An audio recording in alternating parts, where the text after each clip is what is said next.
മണ്ണിടിഞ്ഞ കർണാടകയിൽ അങ്കോലയിൽ മലയാളി ഡ്രൈവർ അർജുനായുള്ള തെരച്ചിൽ തൽക്കാലം നിർത്തിവച്ചിരിക്കുകയാണ്. മഴയും മോശം കാലാവസ്ഥയും മൂലമാണ് ഇന്നത്തേക്ക് രക്ഷാപ്രവർത്തനം നിർത്തിവെച്ചത്.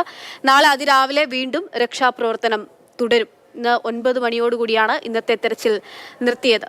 വലിയ ശക്തമായിട്ടുള്ള മഴയാണ് അവിടെ പെയ്തുകൊണ്ടിരിക്കുന്നത്. ഒപ്പം തന്നെ രാത്രി ഇരുട്ടും രക്ഷാപ്രവർത്തനത്തെ വലിയ രീതിയിൽ പ്രതികൂലമായി ബാധിക്കുന്നു. വെല്ലുവിളിയായി ഉയർന്നു നിന്നതുകൊണ്ട് തന്നെയാണ് ഇന്നിപ്പോൾ തെരച്ചിൽ അവസാനിപ്പിച്ചത്. അർജുനെ ആയിട്ടുള്ള തെരച്ചിൽ കാണാതായിട്ട് തന്നെ 76ഓളം മണിക്കൂറുകൾ പിന്നിടുകയാണ്.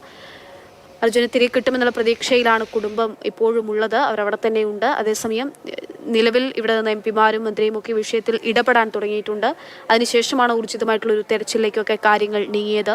മെറ്റൽ ഡിറ്റക്ടർ ഉപയോഗിച്ചുകൊണ്ടുള്ള തെരച്ചിൽ, GPS സിഗ്നൽ ലഭ്യമായിട്ടുള്ളിടത്തുള്ള തെരച്ചിലാണ് ഇത്രയും നേരം നടന്നത്. പക്ഷേ മഴ വലിയ തോതിൽ രക്ഷാപ്രവർത്തനത്തെ ബാധിക്കുന്നു. അതാണ് ഇപ്പോൾ നിർത്തിവെക്കാനും കാരണമാകുന്നത്. രാത്രിയായതിനാലും ഇന്നാണ് രാത്രിയിൽ ഒരു തെരച്ചിൽ നടക്കുകയും ചെയ്തത്. KB ശ്രീധരനുണ്ട് വിവരങ്ങൾ നൽകാനായിട്ട്. ശ്രീധരൻ, ഇന്നിപ്പോൾ തെരച്ചിൽ നിർത്തിവെച്ചിരിക്കുന്നു. നാളെ എപ്പോൾ പുനരാരംഭിക്കും? നിലവിൽ വലിയൊരു ശക്തമായ മഴയുണ്ടെന്ന് പറയുന്നു. അപ്പോൾ പ്രകൃതിക്ഷോഭമൊക്കെ ഇനിയും അവിടെ ഉണ്ടാകാനുള്ള ഒരു സാധ്യത അതും കൂടി ഉണ്ടാകുമല്ലോ അല്ലേ?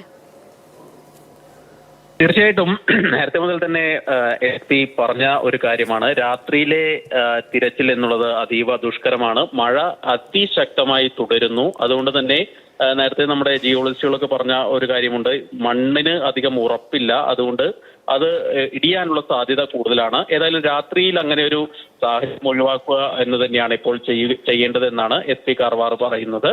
അതിന്റെ അടിസ്ഥാനത്തിലാണ് ഇപ്പോൾ ഈ തിരച്ചിൽ, ഇന്നത്തെ തിരച്ചിൽ അവസാനിപ്പിച്ചത്. വൈകാതെ, അതായത് നാളെ രാവിലെ പുലർച്ചെ 5:30 തന്നെ തിരച്ചിൽ ആരംഭിക്കും. ഇന്നത്തെ പോലെ തന്നെ സ്റ്റേറ്റ് ഡിസാസ്റ്റർ റെസ്പോൺസ് ടീം, അതുപോലെ തന്നെ NDRF, അഗ്നിശമന സേന, നേവി, ഇവരുടെയൊക്കെ കൂട്ടായിട്ടുള്ള ഒരു ഇതിലുമായിരിക്കും നാളത്തെ ഈ തിരച്ചിലൊക്കെ നടക്കുക. ഏതായാലും ഇന്നത്തെ തിരച്ചിൽ, ഇന്നത്തെ ഈ ദിവസം മുഴുവൻ നീണ്ടുനിന്ന തിരച്ചിൽ അവസാനിച്ചിരിക്കുന്നു എന്നാണ് അവിടെ നിന്ന് ലഭിക്കുന്ന വിവരം. പ്രതികൂല കാലാവസ്ഥ തന്നെയാണ് അതിന് പ്രധാന കാരണം. GPS സിഗ്നൽ കാണിച്ച ആ ഒരു സ്ഥലത്ത് തന്നെയാണ് തിരച്ചിൽ ഇന്ന് മുഴുവൻ, ഇന്ന് ഉച്ചയ്ക്ക് ശേഷമൊക്കെ നടത്തിയത്. ഏതായാലും വൈകാതെ നാളെ രാവിലെ 5:30 തന്നെ കൂടുതൽ സംവിധാനങ്ങൾ കൊണ്ടുവരും. ബംഗളൂരുവിൽ നിന്ന് റഡാർ ഉൾപ്പെടെ കൊണ്ടുവന്ന് ഈ പരിശോധന നടത്താനാണ് ഉദ്ദേശിക്കുന്നത്. അത് രാവിലെ തന്നെ എത്തിക്കാനുള്ള ശ്രമങ്ങൾ ആരംഭിച്ചതായി ജില്ലാ കളക്ടർ അറിയിക്കുകയും ചെയ്തിട്ടുണ്ട്. ഈ മഴ ഇങ്ങനെ തന്നെ നിലനിൽക്കുകയാണെങ്കിൽ അത് നാളെയും വലിയ പ്രശ്നം ഉണ്ടാവുമല്ലോ, രാവിലെ 5:30 തുടങ്ങുകയാണെങ്കിലും. അപ്പോൾ അതിനെയൊക്കെ ഏത് തരത്തിലാണ് കണക്കിലെടുക്കുന്നത്? അതിനെ മറക്കുന്ന രീതിയിൽ ഒരു രക്ഷാപ്രവർത്തനം എങ്ങനെയാണ് മുന്നോട്ട് വെക്കുന്നത്?